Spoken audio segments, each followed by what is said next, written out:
Se escucha ya. Buenas tardes, bienvenidos a esta nueva edición de los coloquios que hacemos acá en el IES. Esta vez vamos a discutir sobre el modelo Bukele, un modelo en tela de juicio, como pregunta más bien para discutir. Y para eso tenemos a tres grandes invitados. Primero, bueno, esta conversación surge a partir de un documento que publicamos acá en el IES en septiembre del año pasado, escrito por Rodrigo Pérez de Arce, que nos acompaña acá, y Josefina Araoz, investigadora del IES. Y bueno, os voy a presentar a nuestros tremendos expositores. Primero tenemos a Lucía Damert, que es socióloga, doctora en ciencia política y docente universitaria actualmente en la USACH, y durante el año 2022 se desempeñó como jefa de asesores del presidente de la República. Luego, Rodrigo Pérez de Arce, abogado, magíster en sociología y estudiante de doctorado en Derecho en la Universidad de Birmingham. Fue por varios años investigador acá de la casa y hoy día es investigador asociado de Faro UDD. Y por último nos acompaña Cristian Vial, general en retiro del Ejército de Chile, fue docente en la Academia de Guerra de los Estados Unidos y actualmente se desempeña como asesor experto en temas de seguridad. Muchas gracias a los tres por acompañarnos. Bueno, la dinámica va a ser que primero tendrán unos 5 o 7 minutos iniciales para exponer sus impresiones respecto al tema, al informe, al método Bukele, y luego la idea es que surja una conversación a partir de esto en la que podrán, bueno, replicarse quizás en su exposición inicial, y luego yo tengo unas preguntas preparadas para que podamos conversar de manera más distendida del tema. Va a partir exponiendo Rodrigo, autor del documento, para luego continuar con Lucía y con Cristian. Rodrigo, te doy la palabra. Ya. ¿Se escucha ahí bien? ¿No? Parece que no. Parece que no no. se escucha. Ahí sí, ahí sí. Ahí sí. Bueno, lo primero agradecer al IES, como decía Asunción, esta es casi literalmente mi casa, estuve trabajando aquí mucho tiempo y es un gusto estar aquí entre amigos, ¿no? Y además para conversar sobre un tema que yo creo que es tan punzante y que afecta, digamos, no solo la cotidianidad de la gente en El Salvador, sino nuestra propia cotidianidad. Y yo quería decir 4 cosas como para echar a andar la discusión. Lo primero es la inspiración de este documento. ¿Por qué quisimos estudiar junto a Josefina, que es coautora de este texto, el fenómeno Bukele hace poco más de un año? Que es cómo mirar modelos que generan mucho ruido en el mundo sin hacer, digamos, distinciones maniqueas, sin caer en discusiones como polarizantes o artificialmente polarizadas, y cómo buscar alternativas para que la democracia enfrente un problema tremendamente agudo, como es la seguridad. Y es un problema que no es exclusivamente chileno, uno lo ve en muchas partes del mundo con características, digamos, no exactamente las mismas, pero sí muy similares. Entonces, ¿qué es lo que nos llamaba la atención? Primero, que Bukele ha sido tremendamente exitoso en una dimensión muy importante y logró, y esto, las cifras que tenemos, logró disminuir y potenciar una tendencia que venía desde antes de que él fuera presidente de El Salvador, logró disminuir los homicidios de su país. Entonces El Salvador efectivamente tiene una tasa de homicidios, según las cifras oficiales, bastante baja. El último año, si no me equivoco, es de 1.9 homicidios por cada 100.000 habitantes, y eso lo vuelve una persona muy valorada porque además tiene 2 características extra. Habla en español y maneja muy bien las redes sociales, entonces uno lo ve, digamos, cotidianamente, ve los videos, ve las intervenciones en Twitter, ve lo que publica en Instagram, en TikTok, etc. Y de hecho enfrenta de una manera muy tangible algo que yo escuchaba en un testimonio de una salvadoreña que decía: la violencia, el descaro, la crueldad de las maras que humillaban a las poblaciones en las que operaban, ¿ya? Y en esa dimensión creo medidas como el SECOT, esta cárcel terrible, ¿no? Se transformó en un modelo, y por eso aparece cada cierto tiempo alguien que dice Chile necesita un Bukele, y uno ve gente protestando en Calama y pone un lienzo y dice Chile necesita un Bukele. Ahora, a mi juicio, su modelo no es aplicable en Chile y no es aplicable en Chile por dos razones, ¿no? Uno son las características geográficas, territoriales, poblacionales de Chile. La magnitud de El Salvador es un país muy pequeño, es de la dimensión más o menos de la región del Biobío, tiene menos población que Santiago, Santiago de Chile. El Salvador no tiene las fronteras, digamos, los kilómetros, los miles de kilómetros de fronteras que tiene Chile y por lo mismo esa es una razón por la cual a mí me parece que no es un modelo. Segundo, el tipo de criminalidad, ¿ya? Las maras son un tipo de organización que en Chile no existe tal cual existe en El Salvador. Entonces, por ejemplo, estas negociaciones que hubo entre Bukele y los jefes mareros, tú no tienes interlocutores del tipo de crimen en Chile, digamos, no es el control territorial y la extorsión, que era el negocio principal de las maras en El Salvador. Paso con esto a lo tercero, vamos bien en el tiempo, que me parece lo más importante. El método Bukele, a pesar de sus éxitos y a pesar de estos defectos, digamos, geográficos, dificultades geográficas y de tipos de criminalidad que se podrían salvar de alguna manera para adaptarlo a Chile, el método Bukele en septiembre del año pasado, y hoy día yo creo que esto se ha agudizado, pone en riesgo y en algunos casos destruye instituciones que son muy importantes para la vida en una sociedad democrática. Ya hablo del Estado de Derecho, hablo de la separación de poderes, pienso en el debido proceso, el derecho a presentar pruebas, en fin.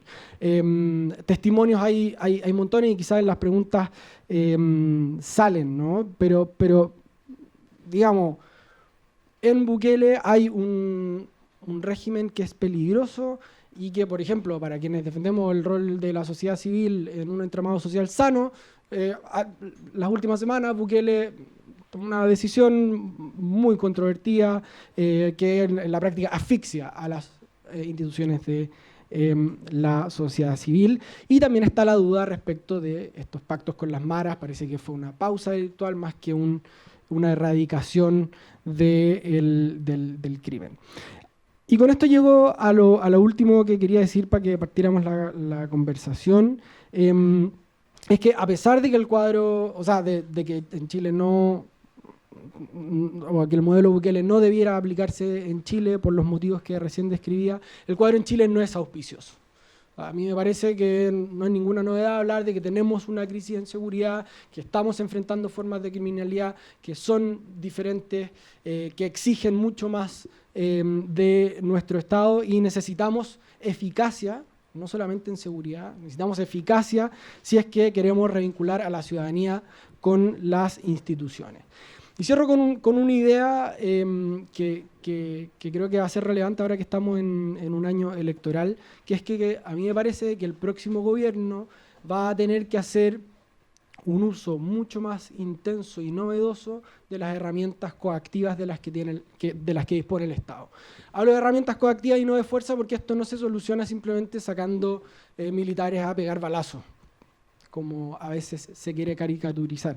Pienso particularmente en cómo pensamos el sistema de seguridad como un conjunto, cómo pensamos mejorar las cárceles, cómo dotar mejor a las policías, cómo entrenar mejores efectivos, cómo fortalecer la persecución judicial, cómo proteger a fiscales y jueces, cómo se coordinan las instituciones entre sí, entre otras cosas, que son todas agendas o medidas que no tienen las luces, la publicidad que puede tener un Bukele, pero que son mucho más eficaces si uno quiere enfrentar decididamente el crimen en nuestro país. Eso. Muchas gracias, Rodrigo, por tu exposición. Seguimos con Lucía. Muchas gracias a Lies por la invitación. La verdad es que hace rato que quería venir, así que esta es una súper excusa para poder venir y conversar y, bueno, conocer además al equipo acá. Pues me parece muy interesante, Rodrigo, lo que has planteado. Estoy de acuerdo en muchas cosas. Primero hay que decir que efectivamente las políticas públicas a veces uno puede aprender de lo que hacen en otros países, pero es necesario tener mucho cuidado cómo viajan. Y en los temas de seguridad eso es aún más complejo, ¿no? Evidentemente, estoy totalmente de acuerdo, el problema, primero, la situación geoestratégica y el tipo de país que es El Salvador es muy distinto a Chile, por temas económicos, por temas de tamaño, por ubicación, por historia. Entonces es muy difícil poder traer para acá casi cualquier política que se implante en El Salvador, ¿no?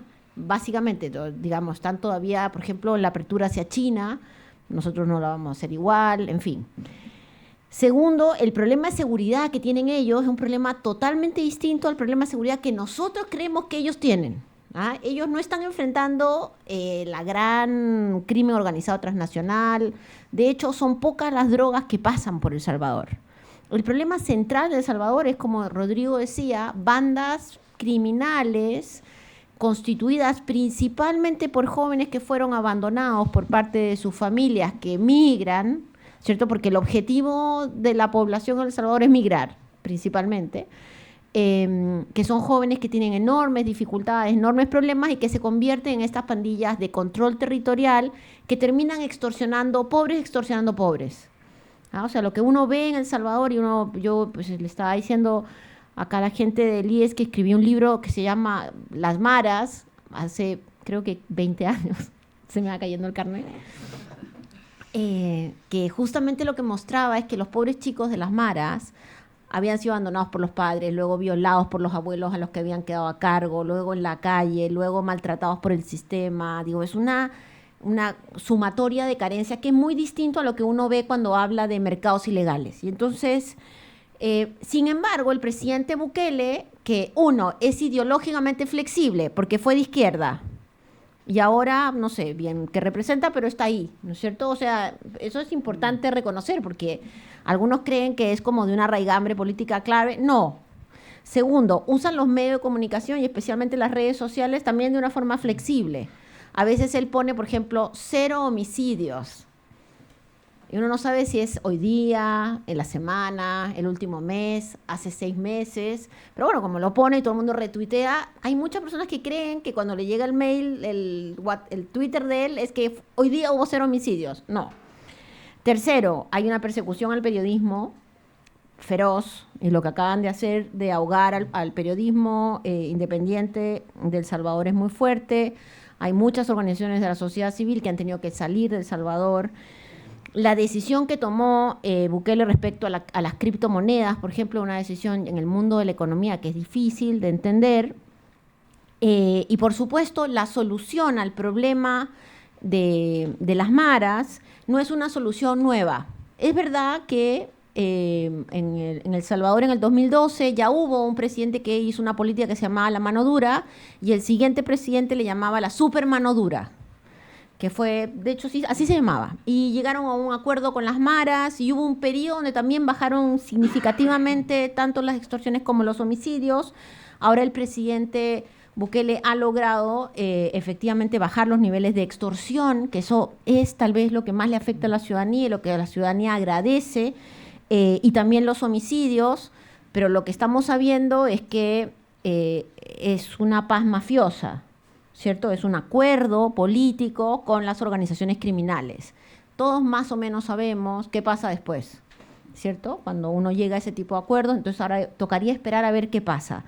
Entonces creo que sí tiene un punto que es bien relevante y que podríamos discutir acá, y es que hay que tener cuidado de tener esta discusión que acá hay 2 caminos para enfrentar el delito, o la mano dura o el garantismo, ¿no? O la mano dura o queremos a los criminales, porque en realidad eso no es así.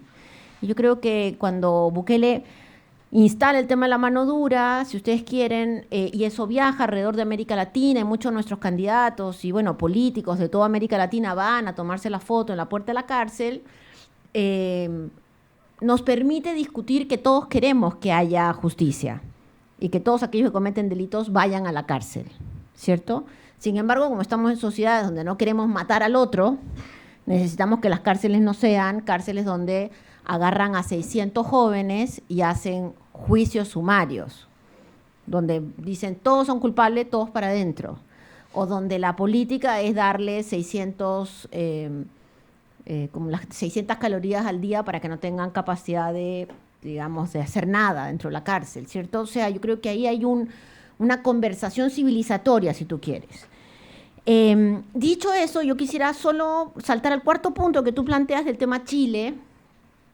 Bueno, el gran desafío, yo creo que para el próximo gobierno, para este también, por supuesto, pero para el próximo gobierno, es entender que ya no estamos digamos, en el mismo deporte que estábamos antes, estamos en otro deporte. Y este otro deporte se llama la construcción de los poderes ilegales. Y los poderes ilegales no se resuelven solo, digamos, con más policía, metiendo a más gente presa, porque el poder ilegal tiene 3 elementos. Uno, el crimen, los mercados ilegales, que por supuesto, y acá están todos mis alumnos de la USACH, a quienes aprovecho de saludar, que han venido muy amablemente. Uno, los mercados ilegales, trata de personas, tráfico de migrantes, drogas, minería, ropa usada, o sea, tenemos farmacéuticos, cigarrillos, en fin. Eso es un fenómeno, que es una industria, donde hay gente muy pobre que trabaja y hay gente muy rica que trabaja. ¿Ah? Todavía no hemos llegado a la plata de esas industrias, pero está. El segundo elemento son instituciones que no funcionan. Entonces, cuando vemos que en Chile lo que se resuelve son principalmente delitos en actos de flagrancia, ya el problema no es necesariamente tener más drones, o tener más aviones no tripulados, o tener un sonar encima de la frontera. En realidad el problema es que necesitamos empezar a resolver con mayor investigación, ¿cierto?, aquellos delitos que ocurren donde no hay un detenido inmediatamente. Entonces, yo no digo que las instituciones a propósito no hagan la pega, sin duda, pero necesitamos hacer un cambio en la forma como funcionan las instituciones. Y el tercer elemento es la corrupción. Y por muchos años nosotros pues, hemos tenido niveles de corrupción más bajos. Hemos pensado que la corrupción es mucho menos institucional que individual, pero con la cantidad de dinero que generan los mercados ilegales, la corrupción está feroz por todos lados. La corrupción, digo, incluye todo, ¿cierto? Entonces, el gran desafío de lo que viene es entrar en estos 3 niveles. Y creo que uno de los problemas que tenemos es que nos seguimos concentrando en la idea que esto es cárcel, justicia y policía, que sin duda, pero con cárcel, justicia y policía, los mercados que tienen capacidad de penetración en los gobiernos locales, en las instituciones, etcétera, terminan cooptando la capacidad real, digamos, de cambio y transformación. Entonces, me da la impresión que, digamos, sumando lo que tú dices, Rodrigo, me parece que el desafío es aún mayor, ¿no? Porque es mucho más sencillo, entre comillas, luchar contra el crimen que luchar contra estas industrias que ya tienen un nivel de penetración en la sociedad que no sabemos si tal vez están financiando un equipo de fútbol o están financiando una fundación o un centro de pensamiento, porque al final el lavado del dinero está muy desarrollado y muy imbricado en nuestras sociedades. Eso, por ejemplo, en El Salvador no ocurre porque igual en El Salvador la mayoría de las pandillas eran bastante más pobres, ¿no? Nosotros tenemos una cosa que es mucho más sofisticada y por ende el desafío creo que es mayor. Gracias. Muchas gracias, Lucía. Terminamos esta primera ronda de presentación con Cristian. Gracias. Buenas tardes. Un gusto saludarlos, Cristian Vial. Muchas gracias al IES por esta invitación. Encantado de estar aquí con ustedes, con los panelistas y de participar de una grata conversación, un debate. Yo me centré en el artículo, la ponencia de Josefina y Rodrigo, y extraje un par de preguntas que son claves para mí para poder responderlas, y en estos 7 minutos voy a hacer todo el esfuerzo de responderlas al término. Y son las siguientes. ¿Es posible enfrentar el crimen organizado, un problema de seguridad pública como lo que estamos viendo, en el marco democrático, sin pasar a llevar, sin dañar, sin degradar la institucionalidad? Eso yo creo que está en el core, en el centro de lo que ustedes escriben, ¿no es cierto?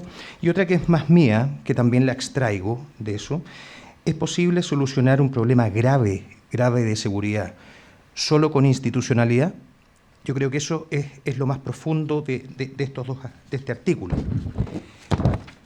Para contextualizar, quiero decir que Chile, así como lo ha dicho Lucía y lo dijo Rodrigo, no es El Salvador, definitivamente no. Y es bueno ver algunas métricas, algunos parámetros para saber de lo que estamos hablando. Antes de Bukele, entre el 2015 y 2018, el 70% del territorio urbano era controlado por las guerrillas. 70%. 106 homicidios por 100.000 habitantes, ¿no es cierto? Eso también es sabido, lo dices tú también en tu artículo.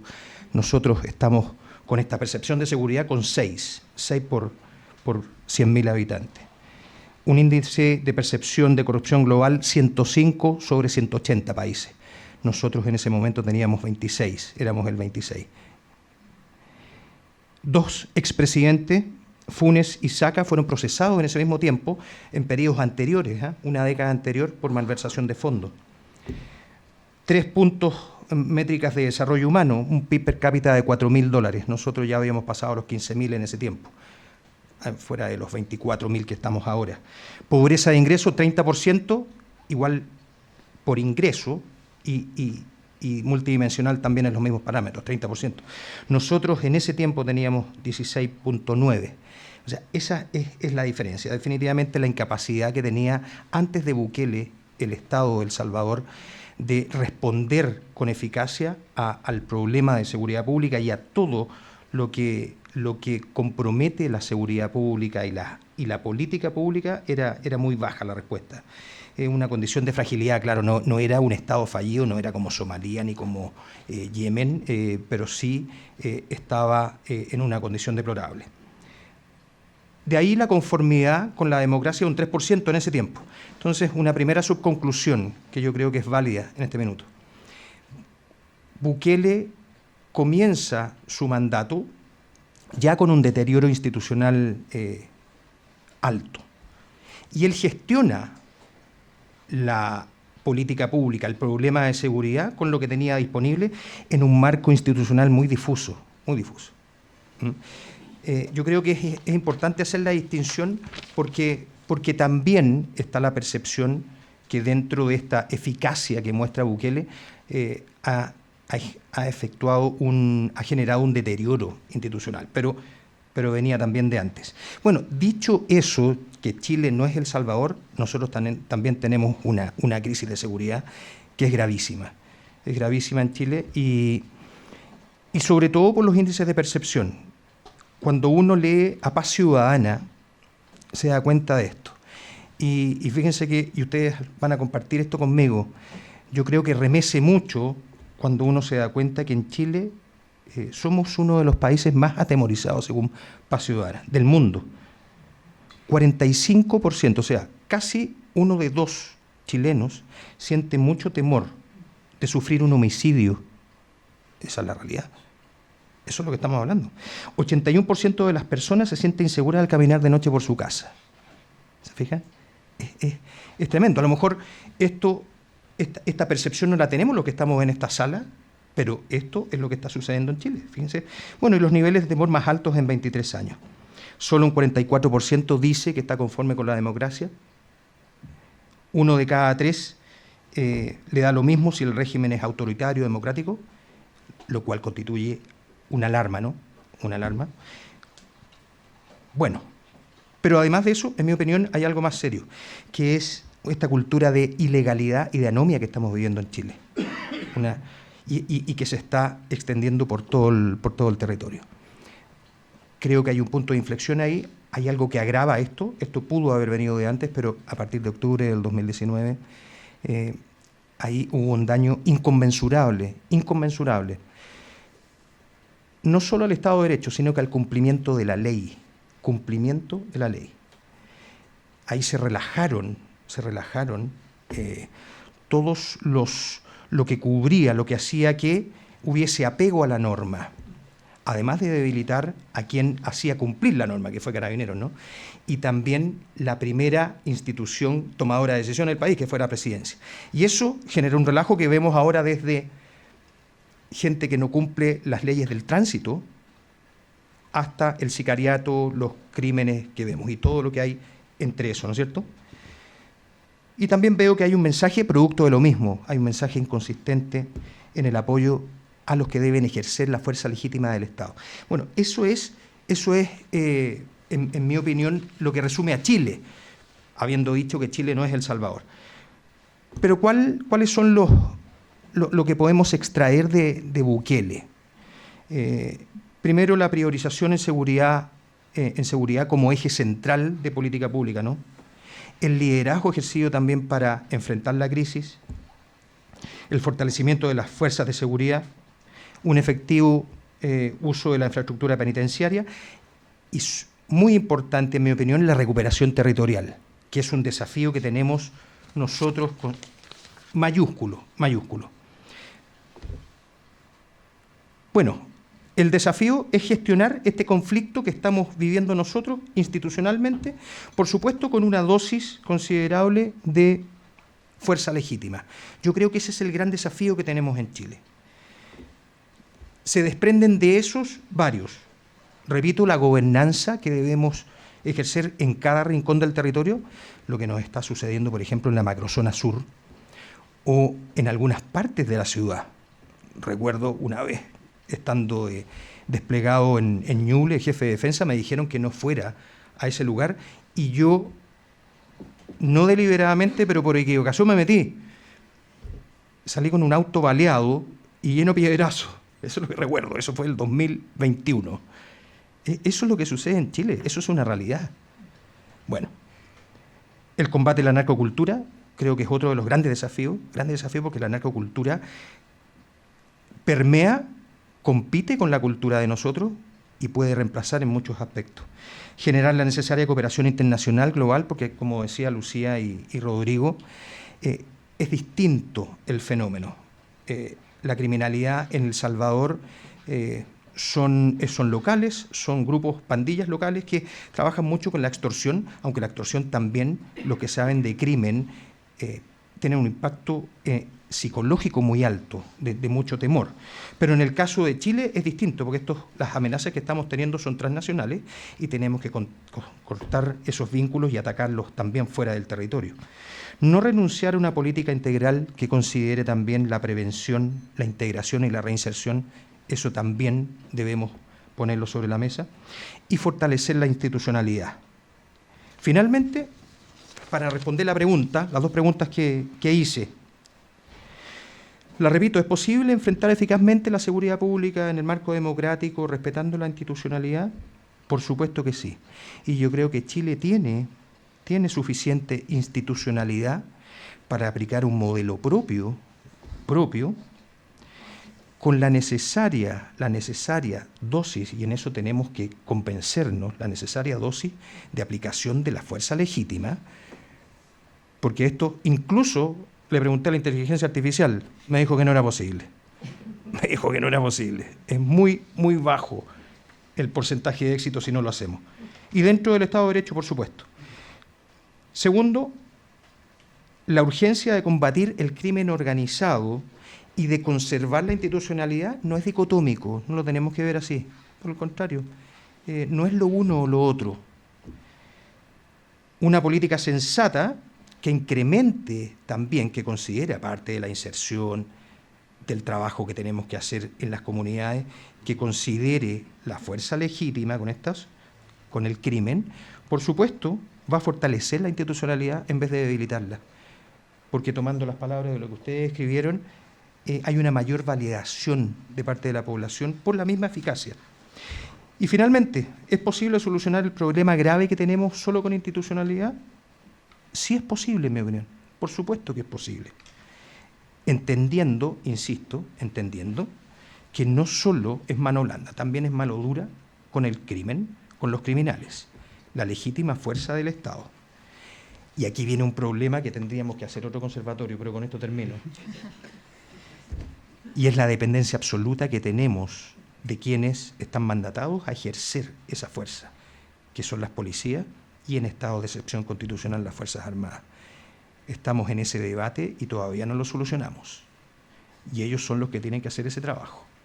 Gracias. Muchas gracias, Cristian, a los tres por sus primeras intervenciones. Tenemos algunas preguntas para provocar la conversación, pero antes de eso, si es que alguno quisiera quizás replicar o bien agregar algo a la primera exposición de los demás, es el minuto para hacerlo. No, Adelante, Lucía. Bueno, sobre este tema realmente podríamos estar 10 días, porque escribí mi tesis de doctorado sobre el temor en Chile hace 25 años. Y Chile es un país con mucho temor desde el 90. Y no hay una explicación muy clara de por qué. Desde el 90, cuando nuestra tasa era 0, digamos, nuestra tasa era 3, ¿cierto? Muy bajita. Todavía nuestra tasa es muy bajita. Nuestra tasa, acá en el barrio en el que estamos, la posibilidad de que los maten es menor que en Nueva York, es menor que en Madrid, es menor que en Chicago de todas maneras. No creo que Birmingham, pero es ahí similar a Londres. Ahora, nuestra percepción de ansiedad, el tema de la ansiedad ciudadana me parece clave de analizar. Está todavía como un signo de interrogación. A veces se dice que son los medios de comunicación, la literatura no muestra que así sea. Cuando se han analizado si la cobertura de prensa, por ejemplo, es excesiva, no hay una mirada, digamos, académicamente certera sobre esto, pero evidentemente hay un problema, yo creo que hay un problema transversal. ¿Por qué? Porque dos cosas. Uno, la percepción se ha convertido en un problema social independiente del delito, ¿cierto? O sea, el problema es, por un lado, el delito, por otro lado, el miedo que tenemos al delito que creemos que ocurre. Y el miedo lleva a que nos encerremos, a que tengamos miedo, a que no usemos el espacio público, a que votemos a quien sea. Bueno, tiene consecuencias, ¿cierto? Tiene consecuencias económicas. Y en segundo lugar, en la percepción genera políticas públicas equivocadas. Porque si yo hoy día tengo miedo que va a venir, no sé, un tsunami, ¿cierto? Empiezo a tomar decisiones respecto a eso. Pero si el miedo no está basado en una realidad, generalmente las decisiones que voy a tomar puede que sean, digamos, ceteris paribus sirven de algo, pero no necesariamente son lo que tendríamos que hacer. Entonces, sí creo que vale la pena como separar esto. Había más miedo en Chile que en El Salvador cuando había 106 de tasa. Entonces uno dice, algo nos pasa, yo creo que es una conversación para otras disciplinas también, ¿cierto? Algo nos pasa que muy rápidamente caemos en, primero, cosas ultra autoritarias, de decir, bueno, acá lo que necesitamos es una mano dura, etcétera. Pero lo que a mí más me preocupa es este temor que hay en la población, que es transversal. No es solamente izquierdas, derechas, altos y bajos, mujeres y hombres. O sea, es muy inhibidor de la vida social. Yo creo que el mayor problema que tenemos que enfrentar hoy día, que la conversación es muy difícil, bueno, en las redes sociales ni les digo, pero es muy difícil porque la gente está inhibida de tener una relación con un otro que encuentra peligroso. Y ahí podríamos hablar de largo el tema de los migrantes, ¿no? De hecho, Adelante. quería meter la cuchara en esto porque me parece que es súper importante ese punto. Que hay dos problemas que están asociados entre sí, pero que no son lo mismo, ¿no? La percepción de criminalidad y la criminalidad efectiva que hay en el país, ¿no? Entonces, en fin, es muy difícil dilucidar qué está pasando, cuáles son las relaciones de causalidad entre uno y otro, pero hay un punto que sí es importante, que es que si la gente siente que vive en El Salvador, se va a comportar como si estuviera en El Salvador, va a votar como si estuviera en El Salvador, sus hábitos diarios van a ser como si estuviera en El Salvador, y ese es un problema político que hay que resolver, digamos. No es algo inocuo. Y en esto yo sí creo que hay un desafío muy importante que nos ilumina Bukele, ¿ya? Con todos sus defectos, en fin, podríamos subrayarlo largamente, que es que Bukele, al menos en la percepción, está atacando un flanco que es muy importante, que es que la gente mira a su gobierno y dice, mi gobierno me está sirviendo, mi gobierno está controlando el problema. Y eso hace que se justifiquen cosas que al menos a mí me parecen una aberración. O sea, por ejemplo, Bukele entró al Congreso con soldados armados para que le aprobaran el presupuesto para su plan de control territorial. Eso me parece una aberración, pero la gente se siente más segura con eso, y ese es un desafío que las democracias tienen, ¿no? Y por eso para mí, digamos, la pregunta que guía todo esto es si acaso la democracia puede controlar estos desafíos emergentes de criminalidad sin desafiarse, o sea, sin traicionarse a sí misma. Y esa es una pregunta que no es obvia, y que es una pregunta que en último término, no es solo técnica. Obvio que tiene una parte técnica, que tiene que ver con sonares, con escáneres, con puertos, con fronteras, con policías, pero una pregunta que también es política, ¿no? ¿Y qué está haciendo nuestra clase política para enfrentar este problema? Parece ser que ni el discurso de delincuentes se le acabó la fiesta, o se acabó la puerta giratoria del gobierno anterior, ni lo que está haciendo el gobierno actual funcionan. ¿Me permites? Sí. Perdón, ¿sí me permite una idea? Sí, te permito. ¿Tenemos Estamos tiempo? revelando. Sí. No, sí, tenemos tiempo. Sí. Después haremos las preguntas. Sí, mira, es que no me quiero quedar con esta idea. Yo creo que en los tiempos que vivimos, en muchos aspectos, las percepciones constituyen realidad. Y es difícil disociar de la política pública, los tomadores de decisiones deben tenerlo claro, la percepción. Es decir, permitir que las personas vivan con miedo, eso no puede ser. Eso no puede ser, porque eso genera infelicidad, falta de bienestar, oportunidades. La gente no permite tampoco ejercer sus derechos. Y el segundo punto, que ya me presentaron, yo soy general retirado, pero tengo muy atento a mis sesgos, mis sesgos cognitivos los manejo bastante bien, pero hay un modelo, fíjense que a veces explica el comportamiento humano. Un señor que hizo un modelo de percepción de intensidad del riesgo y la respuesta, y va desde lo bajo hasta lo existencial, pasando por lo moderado, alto, crítico y existencial. El ser humano, en un contexto de guerra externa, estado total, o también de conmoción interna, se ha demostrado, cuando se ve amenazado en el nivel crítico o existencial, la violencia que puede emplear puede traspasar cualquier límite democrático, moral. Eso lo vemos en la historia del mundo, ha pasado 2000 años antes y lamentablemente va a seguir pasando, ojalá que no pase en Chile. Pero eso es así. Entonces, cuando se corre el cerco y cuando la percepción es muy alta, no sé, un ejemplo en otro contexto, Torres Gemelas, 2001. La percepción de riesgo, de amenaza que siente la población de Nueva York, la ciudad de Nueva York puntualmente, es tan alta, que es existencial, más que crítica, existencial. Es decir, ya no eran los intereses, no, era un tema de vida, de los míos o los otros. Entonces le dice el Congreso de Estados Unidos, le dice a su Fuerza Armada, vaya a Afganistán, busque a los talibanes, Al-Qaeda. Yo no le voy a preguntar cómo lo va a hacer usted, cuál es el daño colateral, pero deme seguridad. ¿Se fijan? Eso sucede en el mundo. Por lo tanto, las percepciones hay que siempre manejarlas dentro del límite.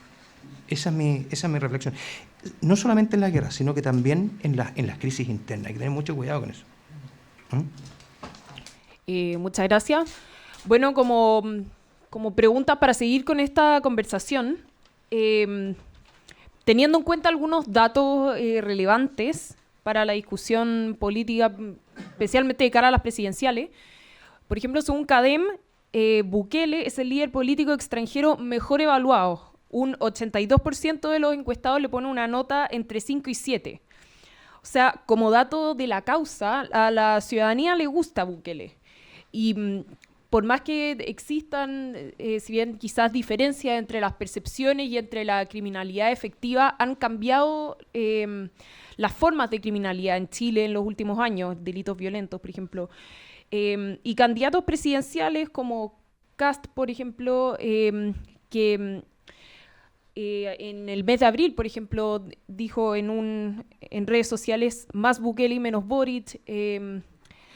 Evelyn Matei, si bien se desmarcó anteriormente de la figura de Bukele, hoy habla de emplear una megacárcel al estilo Bukele. Entonces, teniendo esos datos, ¿qué pueden hacer los políticos al respecto? Porque hay datos respecto de lo que la ciudadanía percibe que son relevantes para tomar en cuenta. ¿Respondo yo? Sí. No, parte Rodrigo. Parto yo. A ver, a mí no me sorprende porque además junto con Bukele está Milei. Milei también está dentro de los que lideran ese tipo de encuestas. Y yo creo que es una mezcla de factores. Evidentemente no es solo el tema de seguridad, sino que responde a un fenómeno más amplio. Y lo que hermana a Bukele con Milei es la idea de un estilo disruptivo respecto de lo que hay, ¿no? Donde lo que hay es visto como el enemigo, como obstáculos para que se resuelvan problemas. Es cosa de ver cómo funciona nuestro Congreso, la velocidad a la que se dan algunas discusiones, las urgencias con las que se dan algunas discusiones, las prioridades que tienen los gobiernos, cosa de mirar la agenda del gobierno reciente, y uno mira que en el fondo a nivel de percepción la clase política no sirve. Segundo, la eficacia. Está resolviendo, o parece estar resolviendo problemas, ¿no? Y se hace carne este dicho como tan famoso, da lo mismo de qué color es el gato mientras que hace ratones, ¿verdad? Nos hacemos un poco los tontos respecto de nuestras instituciones democráticas liberales porque nos están resolviendo otros problemas, que es un riesgo gigante. Y lo tercero, y esto es algo que a mí me gustaría indagar más, que tiene que ver con lo primero que decía, es que Bukele trabaja conscientemente en la cercanía con sus gobernados. Lo hace a través de un tipo de discurso, de una manera de vestirse. No sé si se acuerdan, al principio llegaba con su jockey para atrás de los Yankees, habla como no hablan los políticos, y eso yo creo que es algo que también hay que pensar, ¿no? Y atrás de fenómenos como la misma Lista del Pueblo aquí en Chile, como el mismo Johannes Kaiser, creo que lo encarnan, o el Partido de la Gente y Franco Parisi, lo encarnan de alguna manera, ¿no? Lucía. Yo soy de las personas que creo que la política tiene una responsabilidad. Porque si no, yo también mañana me disfrazo y vamos saliendo, ¿cierto? Esa responsabilidad hoy día, en el caso chileno, es que la política tiene que entender que si seguimos exacerbando el miedo a la gente, vamos a terminar con linchamientos. Porque evidentemente la gente escucha, como todos nosotros, cuando prenden la televisión, a todos decir de que estamos en el peor de los momentos de la historia de Chile. Quiero decirles, en algunos territorios es verdad, no acá.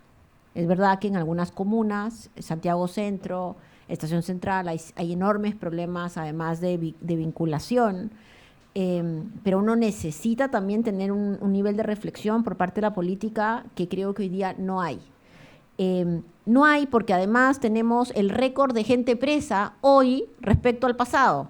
Entonces, cuando dicen más Bukele, menos Boric, yo me pregunto en qué querrán decir, porque estamos metiendo presos a todos. Al que va pasando lo van metiendo preso porque efectivamente se ha vuelto a abrir la cantidad de gente, digamos, la brecha entre gente que está esperando proceso y los que no están esperando proceso. Se han pasado una enorme cantidad de leyes que son leyes más punitivas. Y la impresión que uno tiene, y dicho eso, yo no soy muy optimista en lo que va a pasar este año. Vamos a tener una discusión político-electoral más bien punitivista en el marco del electoralismo, porque hay un abandono de la tarea política de la pedagogía ciudadana. Y eso da para otra charla, pero es un abandono, que en la seguridad se nota.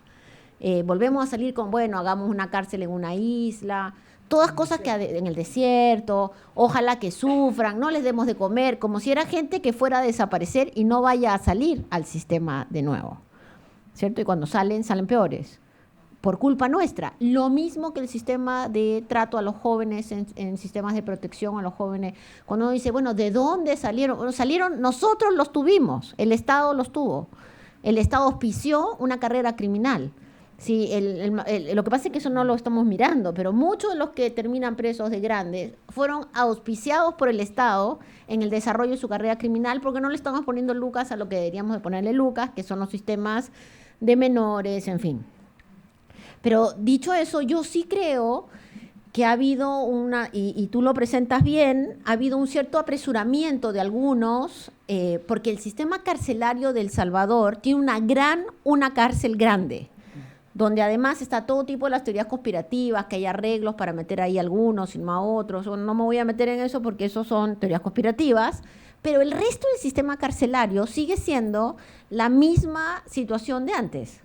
No es que ha remodelado el sistema carcelario en su totalidad, no, hay una megacárcel donde hay un montón de gente que le han tomado un montón de fotos, ¿cierto? Pero el sistema en general, y hay muchos informes que muestran que el sistema en general no está funcionando, y creo que en la desesperación muchos fueron a tomarse fotos muy temprano. Algunos se fueron a tomar foto con Duterte, ¿se acuerdan? Bueno, ustedes son todos casi muy jóvenes. Ahora está preso y perseguido por la justicia internacional. Entonces hay que tener cuidado a veces de apurarse con las fotos o de apurarse, ¿cierto?, con lo que creemos que va a servir.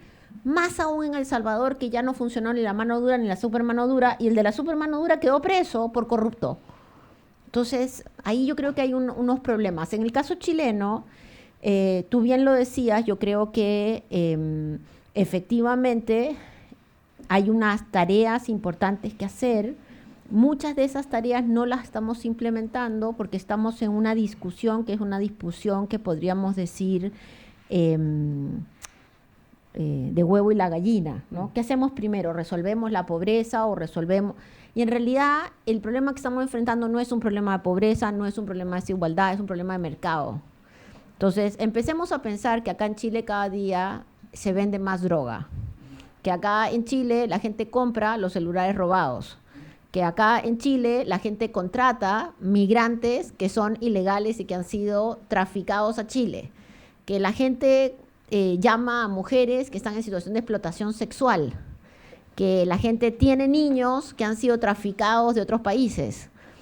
Eso sucede y la industria va creciendo. Entonces, también creo que ojalá que este sea un año donde viéramos esa parte para tener una respuesta, y bien lo decía Cristian, mucho más estructural a los problemas. No soy muy optimista, pero creo que algunos sectores, creo que Evelyn Matei, por ejemplo, ha jugado un rol, digamos, en el marco de lo que son las políticas democráticas de seguridad, ¿cierto? De tratar de decir, bueno, se requiere también prevención del delito, se requieren otros elementos que son importantes y eso hay que reconocerlo. Cristian. Gracias. Sí, varios puntos respecto a esto. A ver, yo creo que el tema de, puntualmente de republicanos, de ver qué elementos son aplicables en Chile, es justamente eso. Lo hemos dicho, Chile no es El Salvador, y lo que hace republicanos es recoger los elementos que podrían aplicarse acá. Liderazgo para solucionar el tema carcelario, pero fuera de exacerbar o de inflamar el temor. Eso no es así. Yo la verdad es que no lo veo así. Yo creo que lo veo del otro sector. Las ficciones en Chile las levantan normalmente el otro sector. Fíjense ustedes, acuérdense ustedes en la revuelta de octubre de 2019, a partir de legítimos reclamos, se formó una ficción que éramos lo peor, que estábamos en los rankings de desigualdad, que éramos lo peor, Guinea lo peor, y era una ficción porque no era así. El modelo, por supuesto, yo creo que necesitaba ajustes y teníamos que hacerlo, y con meridiano consenso lo podríamos lograr, pero se formó una gestión. Y eso arrastró mentes, y miren lo que terminamos, casi destruyendo el país. Entonces, esas ficciones yo creo que están fuera de la mesa en este caso. Yo creo que lo que hace en ese sentido republicano, respondiendo a la pregunta, es recoger los elementos que sirven. Tenemos institucionalidad suficiente en Chile para movernos dentro del marco democrático y para poder hacer frente a esta crisis.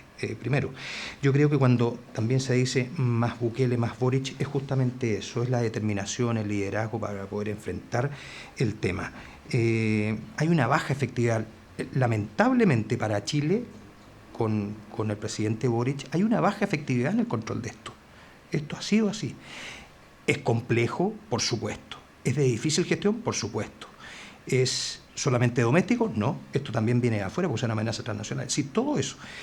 Pero el Estado de Chile tiene todos los elementos de poder, para articular una estrategia de ese nivel, política estratégica, para hacer frente a esto.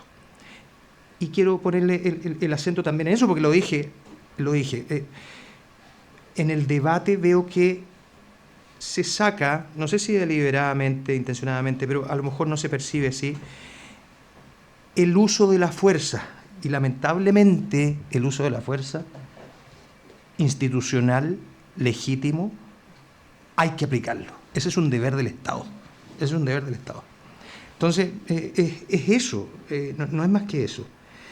Yo vería esto también en otra perspectiva como en corto y largo plazo. Si estamos en crisis, las crisis en todos los niveles, no solamente en los países, no solamente en temas de política pública, sino que en la familia, la comunidad, donde ustedes quieran, se solucionan con medidas puntuales, rápidas, quizás un poco saliendo de la normalidad. Cuando usted está sobre los rieles, bueno, el país camine y volvamos a la normalidad. En el largo plazo, por supuesto, poner a mucha gente a trabajar, gente virtuosa, para que podamos trabajar en reinserción, en la que tampoco le hemos encontrado el ajuste, en la responsabilidad penal adolescente.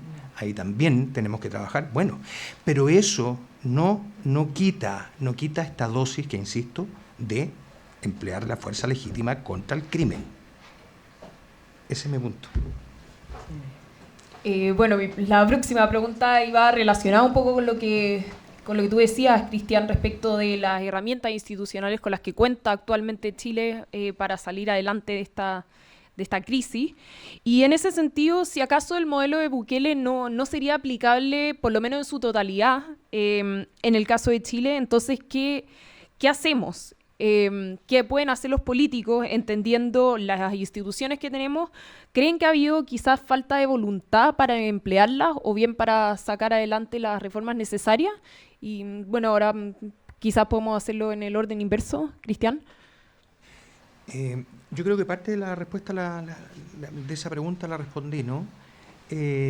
Hay falta, sí, hay una falta ahí de articulación de los elementos de poder del Estado. Cuando digo elementos, no son los poderes del Estado, es la diplomacia, la inteligencia, el poder militar y el poder económico, policial, la fuerza. Entonces, todo eso usted articula una maniobra política estratégica para hacer frente a esto.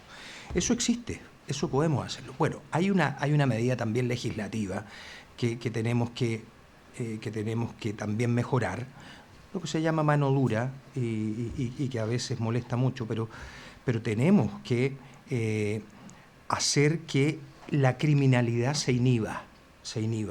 Y eso es a través de leyes que inhiban al delincuente, al criminal, de seguir delinquiendo y matando gente. Eso tenemos que hacerlo. Ahí también estamos en el debate de la pena de muerte o el confinamiento por siempre.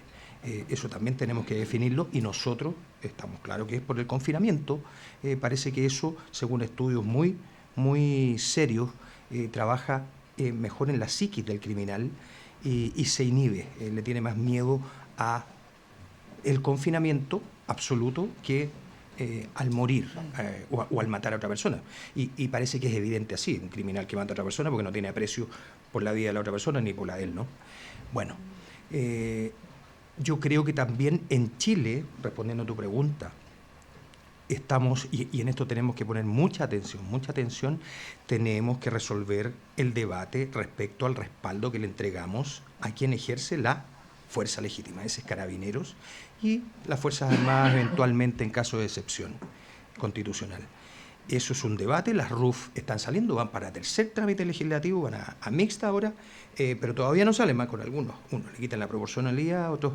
Bueno, eso es algo que al final debemos ser lo suficientemente claros y el legislador ahí tiene que ser muy, muy virtuoso en el efecto que tiene que lograr para que le demos la cobertura, para que las policías vayan a hacer su trabajo, para que ellos no se inhiban porque cumpliendo sus funciones podrían terminar procesados. Yo considero que hay un punto que debemos resolver, pero neurálgico en este problema. Eso es. Rodrigo. Voy yo.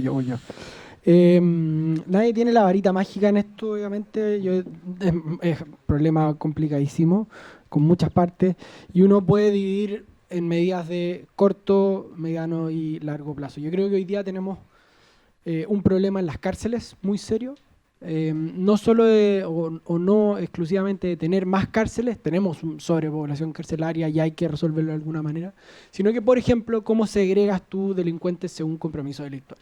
Entonces hoy día tú tienes juntos en el mismo lugar personas de altísimo compromiso delictual con gente que está ingresando por primera vez, y entonces ese es un punto que al que hay que dedicarle mucha atención y que es súper impopular, porque significa mejorar las condiciones carcelarias, y tú quieres que la gente en la cárcel le estemos pegando, que les cortemos el pelo, que estén en calzoncillo y que coman sus 600 calorías y que coman pollo una vez a la semana. Como que ese es un punto. Invertir en mejores cárceles, en los inhibidores de señal, en cortar la comunicación con el mundo exterior, entre otras cosas. Otro punto que me parece relevante discutir, que es más a mediano plazo, es respecto de la dotación y la preparación de las fuerzas de orden y seguridad pública.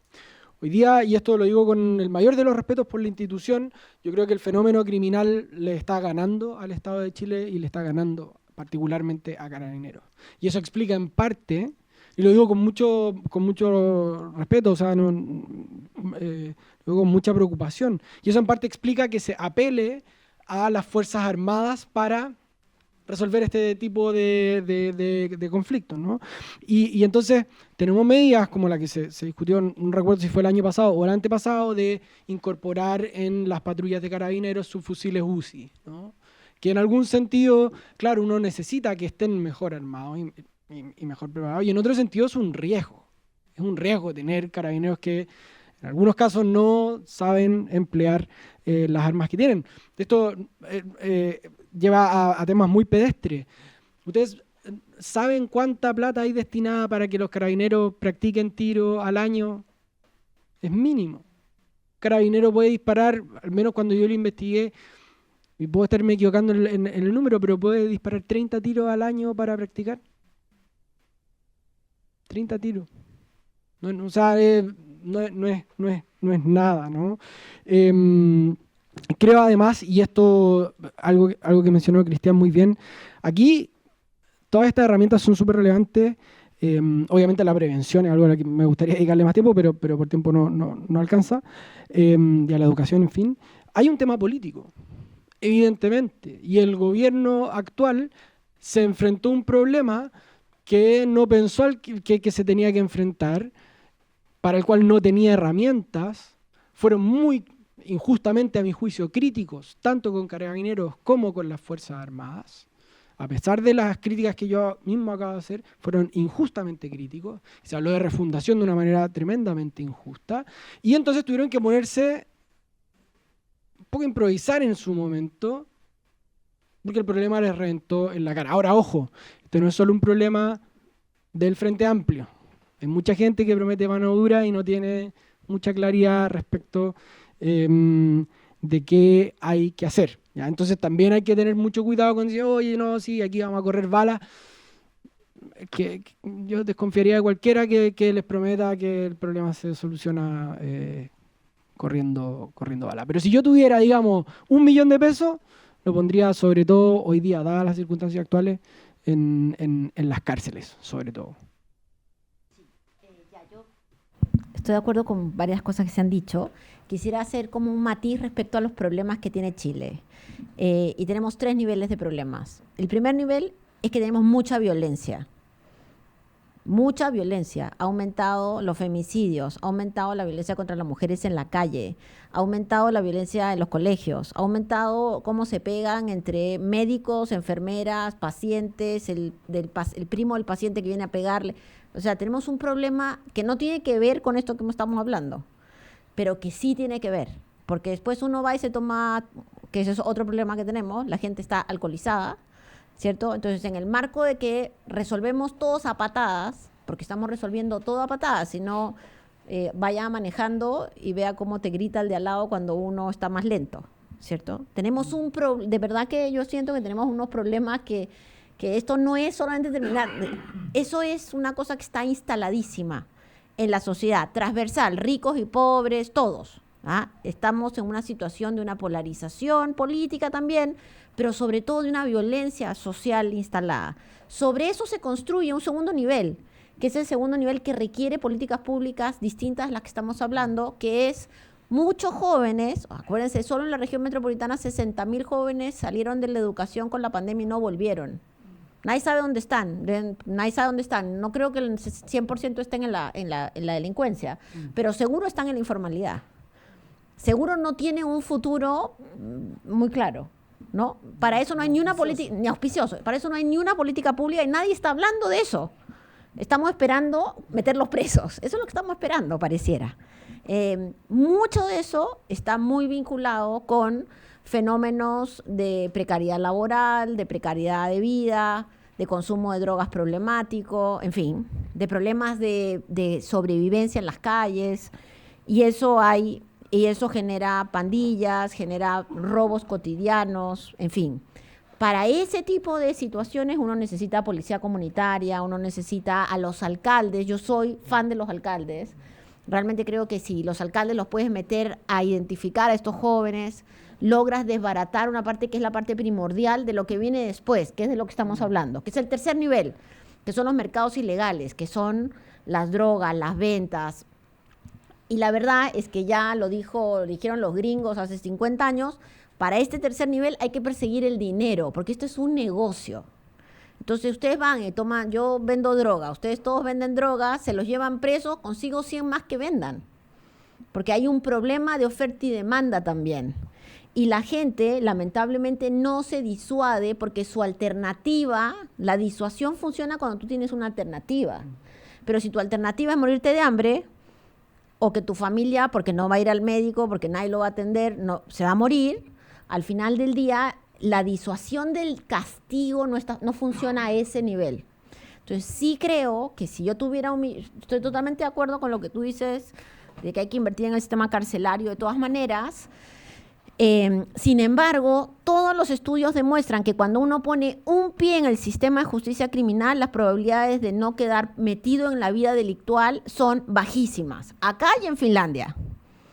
O sea, lo que hay que hacer es que a los jóvenes que no son violentos no hay que tomarlos detenidos, esa es la realidad. Estamos en el otro lado, que queremos meterlos a todos y después ver cómo los rehabilitamos. Pero si yo tuviera plata para este tercer nivel, que es el nivel que nos está preocupando, porque ahí es donde aparece mucho homicidio, ahí es donde hay control territorial, ahí es donde se pelean las bandas por los mercados, la verdad es que yo fortalecería la unidad de análisis financiero. Que si ustedes van a la página web van a ver que está detrás de los cambios, tipos de cambio, gente que compra unos autos con moneda, digamos, corriente, pero evidentemente ahí hay una necesidad de mirar eso. Y lo otro que también haría, y que creo que es parte de la discusión política que no estamos teniendo, es crear fuerzas de tarea. Solo les digo, para los que estén interesados en esto, miren lo que hizo el fiscal de Arica. El año 2023... y me voy a extender un segundo porque me parece un buen caso. El año 2023, Arica tenía una tasa que era de 12,6 homicidios por cada 100.000, el doble que el país. Y bueno, por supuesto, todas las explicaciones que se pueden dar del caso. El fiscal le dieron un montón de plata, este gobierno, le dio un montón de plata, le mandó un montón de policías, etcétera, hizo una investigación. Llegó al grupo criminal, los metió presos. Hoy día la tasa es la mitad. Hizo inversión, no, se hizo lo que se tenía que hacer, que era mirar qué era lo que estaba pasando en una situación muy compleja por la frontera. Arica tiene un fenómeno criminal mucho más parecido al sur del Perú que al norte de Chile, digo, es una cosa muy particular, pero ahí uno ve, y es un fiscal callado, que no está ahí con la guaripola diciendo yo lo hice, sino un tipo muy serio, con un trabajo muy serio con las policías. Entonces me parece que también hay que darle un espacio a las instituciones para poder avanzar. Lo que pasa es que es muy difícil para las instituciones, a las policías y a la justicia. Es muy difícil cuando uno está todo el rato acá con los medios de comunicación y todo el mundo diciendo que lo están haciendo pésimo, ¿no? Porque no hay un descanso tampoco y muchas de estas investigaciones requieren tiempo. Dicho eso, pues a mí no me gusta lo que voy a decir, pero no ha habido gobierno más castigador que este, desde el regreso a la democracia. O sea, podemos mentirnos y decir que este es un gobierno de izquierda, de mano blanda. No es verdad. Este gobierno ha aprobado la mayor cantidad de leyes que aumentan los castigos. Le ha pasado plata a la Fiscalía y a la Policía de una forma sustantiva. Las policías, creo que fue el general Yáñez, que de hecho agradeció como nunca el apoyo que había recibido. Es un gobierno que tiene una agenda con las reglas de uso de la fuerza que podríamos discutir para aprobarlas, que ha avanzado con Naim Retamal, que ha avanzado con infraestructura crítica, que verdaderamente muchas de las cosas que se pensaron que tal vez podrían salir en un gobierno republicano, no, lo está haciendo, lo ha hecho este gobierno. Y hoy día las policías tienen mucho más capacidades del uso de la fuerza de lo que tenían antes, y ni qué decir de los datos que hay sobre homicidios por parte de policías que usan su arma contra civiles, ¿cierto?, que ha ido aumentando, porque tienen la mala suerte de que se encuentran con un delincuente, en fin. Entonces, yo creo que si uno logra despejar esa idea, que es una idea que puede estar basada, y en eso yo creo que Cristian tiene razón, tal vez de una mirada anterior de lo que fue el estallido social, si quieres, pero en la práctica de la política pública, este ha sido un gobierno muy duro, y eso no ha resuelto las cosas. Entonces, tal vez este es el momento de decir, bueno, empecemos a mirar una forma un poquito también más distinta. No sé qué otra ley podríamos pasar para que sea más duro aún, pero creo que hay un marco que nos permitiría poder hacer cosas, por ejemplo, el tema, sin duda, de lavado de activos y otros. Sí. Adelante, Cristian. Sí, Rodrigo, me quedé con una idea. Yo creo que es justo dar mi opinión en este sentido cuando se dice que le están ganando a Carabineros. Yo creo que no es así, definitivamente. Si el crimen está ganando, le está ganando al Estado de Chile.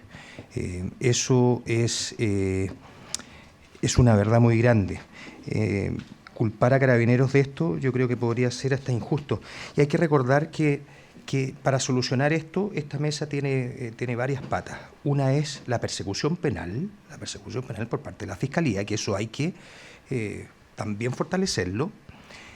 El Poder Judicial, que también es un problema. Sabemos y es evidente que desde la última reforma, hace ya 25 años, en otro Chile, en otro contexto, es demasiado garantista también. Y lo que usted ha mencionado, que es el sistema carcelario, que es la otra pata. El sistema carcelario es una crisis. Dentro de esta crisis de seguridad, así como la crisis migratoria que tenemos, la crisis carcelaria es una crisis per se. Y podríamos armar otro conversatorio al respecto de eso, porque, pero que Carabineros no sabe usar las armas. Yo también, fíjense que he estado mucho en contacto este último tiempo con Carabineros, y hay un tema presupuestario que es que les está haciendo mucho daño, las dotaciones, su personal, su equipo. Pero yo creo que si priorizamos esto, así debiera haberse reflejado también el presupuesto, y ponerle 1 o 2 puntos más del producto en seguridad, y que también le llegue a Carabineros. Hay que recordar también que esto que le sucede a Chile, y cuando las policías se ven desafiadas al máximo, esto también ocurre en varias partes, ocurre en Europa, ocurre en Estados Unidos, es una tendencia que ocurre y casi simultáneamente. Entonces los procedimientos de los policías en todas partes del mundo tuvieron que revisarse y hay que mejorar. Pero insisto, vuelvo al primer punto, y aquí termino mi punto. A lo primero que dije, yo creo que el más grave daño que se le ha hecho a Chile ahora, aparte de todos los problemas que tenemos, es el haber relativizado el cumplimiento de la ley. Y eso Carabineros trabaja en el día a día, porque tiene que apresar, tiene que ir detrás de los delincuentes, pero los delincuentes tampoco respetan ni siquiera la autoridad. Y en eso nos hemos equivocado con las señales. Vuelvo a decirlo, a enfatizarlo, porque quiero ser optimista que nos vamos a poder recuperar de esto. Una señal clara: indultar delincuentes. Esa es una señal de mucho perjuicio. Bueno. Yo puedo hacer que va a ser una acotación, porque le acepto la corrección parcialmente. No, porque tiene razón, obviamente culpar a Carabineros de la crisis de seguridad de Chile es una injusticia feroz, ¿no? Ahora, dicho eso, porque es un sistema el que está haciendo agua, y en fin, es una cadena demasiado larga, desde niños chiquititos que quedan botados y que pasan por instituciones del Estado que no son capaces, no dan el ancho, hasta que ingresan al crimen organizado, y los que sobreviven en fin, terminan haciendo carrera delictual. Dicho eso, sí, yo creo que ahí hay un problema. Hay un problema de cómo estamos preparando nuestros carabineros. Y de hecho es muy loco, son muy locas dos cosas. Una es que cada vez que tenemos un problema de seguridad, hacemos un anuncio de que van a salir más carabineros a las calles y que van a graduar más rápido gente que está en la escuela. Y eso es una tragedia, porque salen verdaderamente niños que han pasado 1 o 2 años por la escuela y lo manda a la calle a hacer la primera línea de control contra el crimen. Y lo segundo, y esto es algo que yo sí considero muy como paradójico, es que hoy día tú necesitas efectivamente, y fuera de la demanda más populista o demagógica, necesitas más carabineros porque Carabineros hace un montón de tareas que son, en fin, el Centro de Políticas Públicas de la Universidad Católica, recuerdo en algún momento hizo el catastro de la cantidad de cosas que tiene que hacer Carabineros y la cantidad de cosas insólitas por las que llaman a la central de Carabineros, ¿no? Entonces tú tienes una dispersión de recursos que es muy llamativa. Entonces, una de las medidas que tienes que hacer o que tienes que tomar es cómo captas más carabineros. Y lamentablemente tener más carabineros significa más gasto público, ¿ya? Entonces, si tú quieres contratar 50.000 carabineros más, o 100.000 carabineros más, o los que se necesiten, hoy día la dotación tú podrías multiplicarla por 1,5 y te seguirían faltando, vas a tener que recaudar más plata. Entonces, para la gente que le gusta, digamos, eliminar la grasa del Estado y recortar gasto público, esta no es una tan buena noticia, ¿no? Porque vamos a tener que usar, o sea, el combate a la delincuencia, al crimen organizado y tener una policía en forma, etcétera, requiere mucho dinero y además requiere tiempo y paciencia. Y ahí llegamos al punto político del que hemos hablado varias veces. En el fondo, esto requiere una paciencia de los políticos que yo no sé si hoy están las condiciones para tenerla. Muchas gracias. Que nos quedan unos minutos para hacer una última pregunta con los expositores. Bueno, como mencionó, nos quedan unos minutos todavía para poder hacer una última pregunta. Y al respecto, bueno, han mencionado Lucía, Rodrigo, el tema carcelario, que es es quizá el mayor énfasis del método Bukele, podríamos decirlo. Y efectivamente las nuevas formas de criminalidad que han habido han obligado quizás también al gobierno a aprobar reformas que quizás no habrían querido aprobar. Y en ese sentido, ¿cuáles creen que podrían ser medidas aparte del problema que ya es evidente de las cárceles para hacer frente a la situación hoy en día, en el corto plazo? Podemos partir esta vez con Lucía, quizás. Vámonos. Sí. Mira, a mí lo que me parece que es vital es separar el método Bukele de lo que nosotros vamos a hacer en el país. Porque el método Bukele, su principal activo es un estado de excepción permanente en el país, donde no hay capacidad de transparencia, donde el poder es un poder discrecional por parte de las Fuerzas Armadas y las policías. Fuerzas Armadas que, como tú bien dijiste, se metieron al Congreso para obligar que se aprueben ciertas leyes. Pero además, lo más grave es que todo eso en el marco de lo que parece haber sido una negociación espuria para ganar las elecciones con las organizaciones criminales. Entonces, si hay alguien que quiere que lleguemos a una negociación espuria con las fuerzas criminales para que haya menos violencia, pues yo no quiero eso. Me parece pésimo, ¿cierto? Entonces, creo que eso es parte importante de este modelo y me puedo equivocar, pero estoy segura que en el largo plazo y en el mediano plazo vamos a ver este modelo resquebrajarse por ese lado. Dicho eso, me parece que acá hemos tirado varias ideas de las cosas. Evidentemente, Rodrigo le llama paciencia política, yo le llamo voluntad política, ¿no? Evidentemente uno necesita tener una voluntad política para tener una capacidad de respuesta de todas las áreas de las que hemos hablado. Es una voluntad política que debería estar de la mano también de un cierto reconocimiento que hay fenómenos estructurales en Chile cuando hablamos del, Cristiana hablaba del tema del cumplimiento de la ley, la verdad es que la idea teórica que Chile es un país que le gusta la ley, eso fue hace muchos años. Hoy día la gente que puede viola la ley. Si no, miremos el que se sube a la micro, dígame cuánta gente paga la micro. Nadie.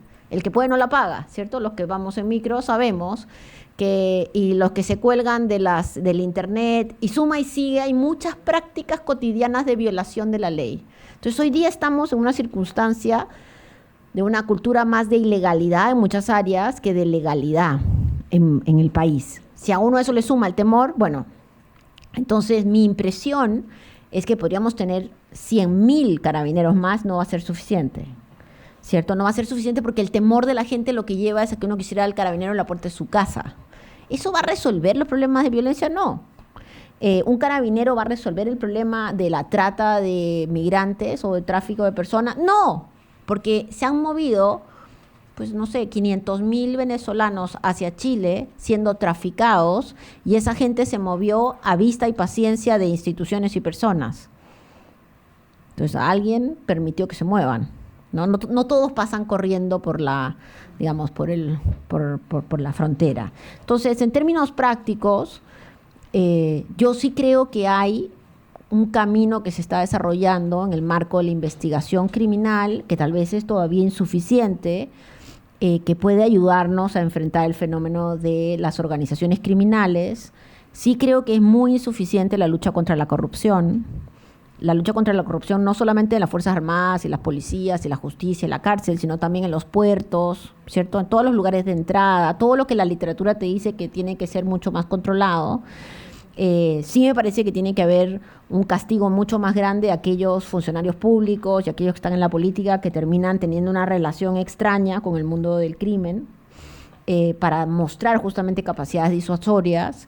Y me parece que necesitamos también tener, y esto Rodrigo lo ha vislumbrado, un reconocimiento que el Estado es muy importante en esta lucha, ¿no? Entonces, un Estado de verdad, pero para tener un Estado de verdad hay que recaudar más. Entonces, esa conversación yo creo que también tiene que entrar en otra área de la conversación de la discusión del próximo gobierno, porque está bien difícil pagar menos impuestos, pero tener más carabineros. No sé, alguien puede hacer la magia de proponer tener unas impresoras de billetes, pero la verdad es que eso no funciona tampoco en términos económicos. Y creo que efectivamente una de las cosas que necesitamos hacer también, esperemos que el informe de la Contralora respecto a las licencias que va a salir respecto a las policías, las Fuerzas Armadas, no sea otro, digamos, golpe a la legitimidad institucional en general de Chile, digamos, pero sí creo que necesitamos buscar mecanismos de mayor racionalización y de mayor éxito de las estrategias que se están desarrollando.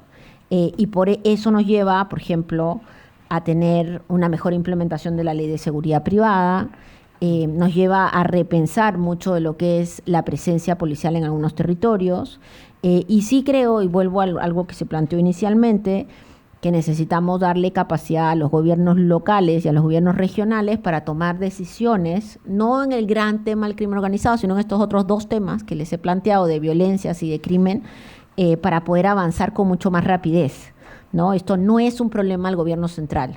Pareciera que sí, pero en realidad esto es un problema que el gobierno central puede hacer cosas y que uno necesita destrabar funciones y misiones para regionales y locales puedan hacer también una labor que complemente esa tarea. Y de eso no deberíamos de olvidarnos. Gracias.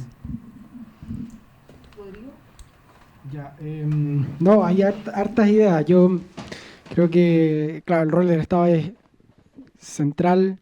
Ahora la pregunta también más grande es cómo recaudas y gastas mejor. Yo creo que ahí también es otra pregunta, digamos, modernización del Estado. Otra pregunta inmensa. Cosas que creo que son importantes ahora ya, el debate de las reglas de uso de la fuerza. Hoy día hay una incertidumbre tremenda, están en tercer trámite legislativo, y si vamos a recurrir a las Fuerzas Armadas para resolver ciertos problemas, necesitamos certeza jurídica, porque si no estamos mandando gente literalmente a arriesgar su libertad, y me parece, digamos, políticamente demente, no se me ocurre otra palabra. Segundo, la implementación del Ministerio de Seguridad. Yo creo que ahí hay una oportunidad grande de hacerlo bien, no hacerlo tan apurado, no que lo urgente, el aparecer con las balizas y las winchas, no coma un diseño inteligente de un ministerio que es crucial para poder vivir en paz, para que el resto de los derechos humanos se pueda disfrutar en paz. Tercero, creo que tenemos que avanzar muchísimo en inteligencia criminal, inteligencia financiera también.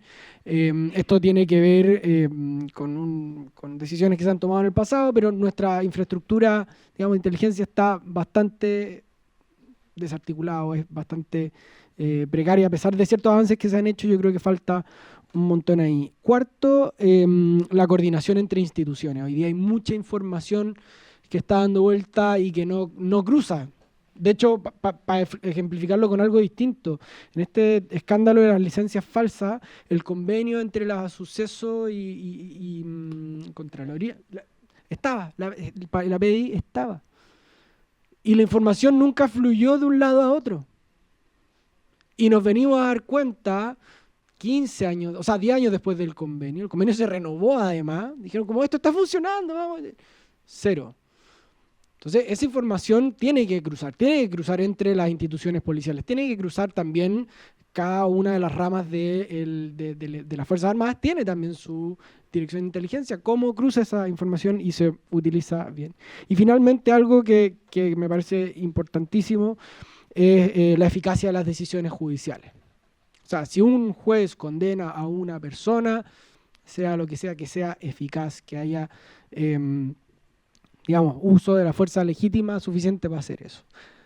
Dicho todo esto, veo algunos brotes verdes. Escuché un debate en ADN, en el oficialismo, donde había una disposición que yo no había visto, un consenso respecto al uso de la fuerza que yo no había visto y que me parece que es algo auspicioso. Ojalá no se quede solo en el discurso de más mano dura, o de más policía o de más cárceles, sino que sea una política, digamos, de largo plazo para enfrentar un fenómeno que nos está desbordando.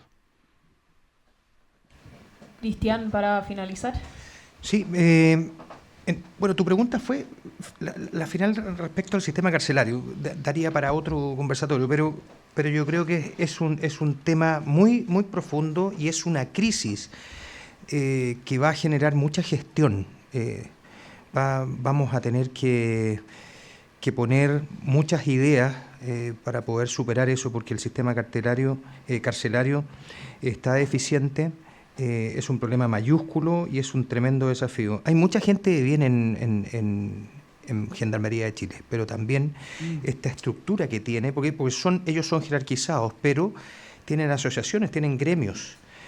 Entonces, eso en una estructura jerarquizada es muy difícil que funcione, porque se inhibe la autoridad y el ejercicio de la acción disciplinaria. Al final todos opinan. De hecho, hay un video que se ve en las redes en Arica hace poco, cuando un gendarme jefe es una persona de la fila de gendarmerías, lo increpa y le dice que no le va a cumplir la orden. Bueno, eso sucede cuando una estructura jerarquizada tiene gremios.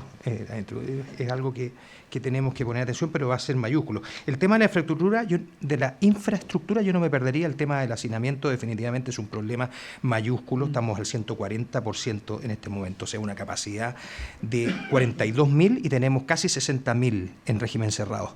Entonces eso nada más, eso también va contra los derechos de esos mismos presos, porque no están seguros, no tienen las condiciones sanitarias, e incluso podríamos decir que en el SECOT de Bukele están más seguros.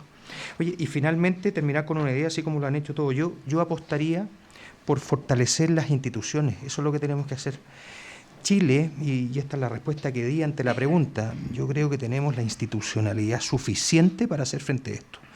Y tenemos que fortalecer a quienes todos sincronizadamente, coordinadamente, tienen que hacer su parte en esto. Y me refiero al Ministerio Público, al Poder Judicial, a las policías y fundamentalmente también a Gendarmería de Chile. Tú mencionaste inteligencia, que no alcanzamos a profundizar, pero ahí tenemos. Si queremos también complementariamente poner algo en prevención, prevención, la inteligencia es fundamental. Y Chile en este minuto no tiene una estructura sólida de inteligencia. Tenemos la estructura declarada, sí, pero no está funcionando con la eficacia que debiera tener. Eso es evidente.